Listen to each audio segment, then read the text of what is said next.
पांवटा साहिब में सड़कों की बदहाल स्थिति को लेकर लोगों को भारी परेशानी झेलनी पड़ रही है। सड़कों में गड्ढे और दरारें पड़ने से आए दिन हादसे हो रहे हैं। वीरवार को पांवटा साहिब की 3 पंचायतों के प्रतिनिधि मंडल ने पांवटा एसडीएम, डीएसपी और पीडब्ल्यूडी विभाग के अधिकारियों से मुलाकात कर मरम्मत कार्य में देरी को लेकर सवाल खड़े किए। ग्रामीणों का कहना है कि सड़क इतनी खराब हो चुकी है कि ये पहचानना मुश्किल है कि सड़क में गड्ढे हैं या गड्ढों में सड़क। ग्रामवासियों ने चेतावनी दी कि अगर समय रहते सड़कों की मरम्मत नहीं की गई तो वे शुक्रवार शाम 9 बजे से चक्का जाम करेंगे। वहीं एक दुखी माँ ने बताया कि उसके इकलौते बेटे की सड़क दुर्घटना में मौत हो गई थी। ऐसे कई परिवारों के घर के चिराग बुझ चुके हैं। ग्रामीणों ने पीडब्ल्यूडी विभाग को ज्ञापन सौंपकर साफ कहा कि अगर जल्द ही सड़क पक्की नहीं की गई तो विभाग के खिलाफ बड़े पैमाने पर धरना प्रदर्शन और आंदोलन किया जाएगा। डीएसपी और एसडीएम ने ग्रामीणों को आश्वासन दिया कि उनकी समस्याओं का समाधान जल्द किया जाएगा। ट्रालर चालकों के चालान काटे जाएंगे और उनके संचालन को लेकर सख्त नियम लागू किए जाएंगे। आज हम हमारे जो पांवटा से बघानी साहब का रोड है वो और पांवटा साहब से जो रामपुर से होके बरोटी वाला, आम वाला, बघानी साहब को गए, इन रोडों की बहुत बुरी हालत है। ये रोडों के ऊपर बहुत एक्सीडेंट भी हुए हैं जिनसे बहुत डेथ रेट बहुत बड़ा है और उसके लिए पहले भी कई बार प्रशासन के पास आ चुके हैं, देख चुके हैं, मगर उस पर कोई भी खास हल नहीं हुआ।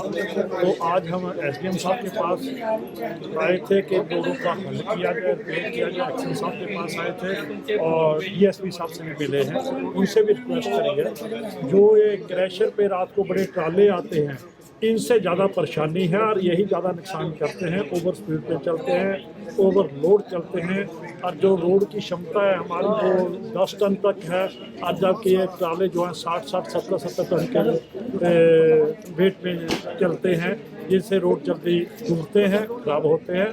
और एक जो रामपुर से नवादा के लिए भी रिक्वेस्ट करी है, उसके लिए एक्शन साहब ने बोला था 1 हफ्ते के लिए रोड बंद करना पड़ेगा तब मैं उसका रोड बनवा सकता हूं।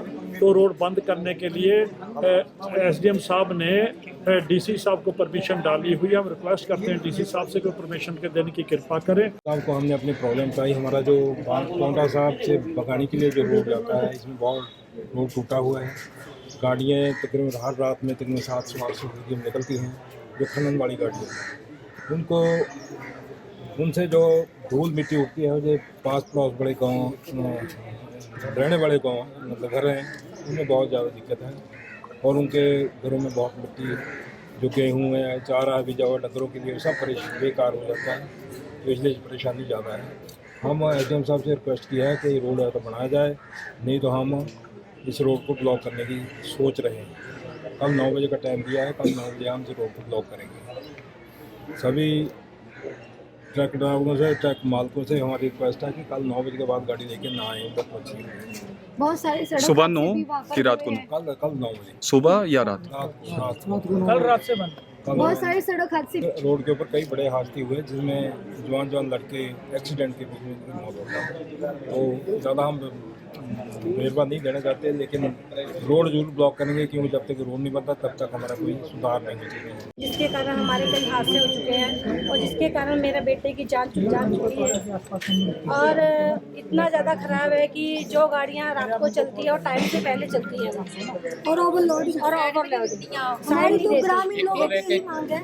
ठीक है, और हम अपने आप ये सोचते हैं कि जो कि वो गाड़ियाँ बंद की जाए कि हमारे बच्चे की सुरक्षित रहे और हमारे जो भी पब्लिक है, जो हस्बैंड है हमारे, वो सुरक्षित रहे। ठीक है, और हमारे को रात को सोने नहीं देते क्यों सारी रात गाड़ियाँ चलती हैं। 10 मार्च 2024, ठीक है, 6 बजे वो घर से निकला था और 6:45 बजे 10 मिनट का रास्ता था सर, जब जाके एक्सीडेंट हो गया। अभी तक मेरे बेटे का पता नहीं चला कैसे एक्सीडेंट हुआ कैसे नहीं हुआ उसका। ठीक है, किसी ने हमारे को अभी तक नहीं बताया क्योंकि हमारा टाइम ये ट्रालों की वजह से ही है। जैसे ये ट्राले चलने लगना तब किस गाड़ी से हुआ, कैसे हुआ, ये हमारे को पता है। छोटा सा गड्ढा था जहाँ मेरा बेटा क्रॉस हुआ, उस रास्ते से वो सुबह 3 बार गया। वहाँ से सुबह 10 बजे गया, उसके बाद वो 12 बजे आया, 3 बजे फिर मेरे बेटे को छोड़ने गया, उसके बाद 3-3:30 बजे वापस आया, 6 बजे फिर निकला। वो 3 बार गया। उस दिन मेरे बेटे का पेपर था, उसके कारण वो उसको ट्यूशन पढ़ाने के लिए लेके गया था। और जब पता चला 10 मिनट बाद हमारे को एकदम कोई आया बताने के लिए कि बेटे का एक्सीडेंट हो गया सर, हम उसी टाइम ही गए। मेरे बेटे को इतने को हॉस्पिटल में लेके आए तो बेटे में कुछ नहीं। Bureau report, Punjab Kesari TV. हमसे जुड़े रहने के लिए हमारे YouTube चैनल को सब्सक्राइब करें और नई वीडियो की नोटिफिकेशन के लिए बेल आइकॉन को दबाएं। अगर आप ये वीडियो Facebook पर देख रहे हैं तो लाइक जरूर करें और ज्यादा से ज्यादा शेयर करें। इसी तरह के और भी अपडेट्स के लिए फॉलो करें हमारा Instagram पेज himachal.kesri।